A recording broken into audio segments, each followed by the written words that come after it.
The maps of the colonial era called it Terra Incognita, but the locals in the surrounding Congo basin knew it as the Maw of the Great Silence. Deep within the heart of the continent, where the rainforest grows so thick the sunlight never touches the soil, lies the Zandari Plateau. The arrival. Elias Thorne, a disgraced archaeologist obsessed with pre-Islamic folklore, stood at the edge of the mist wall. His guide, a man named Kalu, who refused to step a foot further, pointed a trembling finger toward the towering obsidian cliffs. In there, the shadows have teeth. They don't just eat your body, Elias. They eat your name. If you go, the world will forget you ever breathed. Elias didn't listen. He adjusted his pack, gripped his lantern, and stepped through the curtain of gray vapor. The landscape of nightmares. The Zandari Plateau was not a jungle. It was a graveyard of bioluminescent rot. The trees. They didn't have leaves.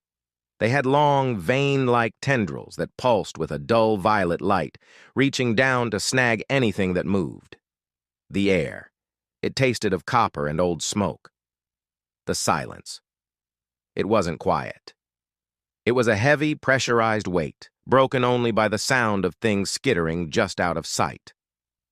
The denizens, the Shrike demons. As the sun, what little of it could be seen, began to set, the first of the plateau's masters appeared.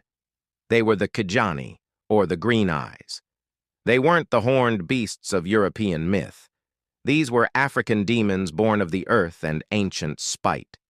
They stood 7 feet tall, their skin the texture of charred acacia wood, with elongated limbs that ended in hooked obsidian claws. They had no mouths. Instead, they had a vertical slit in their chests that emitted a sound like 1,000 cicadas screaming at once.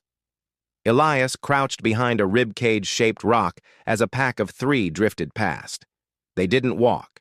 They hovered inches above the red dust, their presence wilting the nearby fungi. The forbidden truth.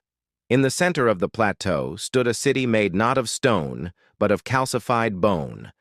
This was the citadel of the first grief. Elias reached its gates and realized the horrifying truth. These demons weren't invaders. They were the original inhabitants of the world, pushed into this pocket of Africa by the rise of humanity. In the center of the city sat a massive, pulsating heart of black quartz. The source. It was a bridge. Every demon Elias saw was merely a shadow cast by a much larger, more terrifying entity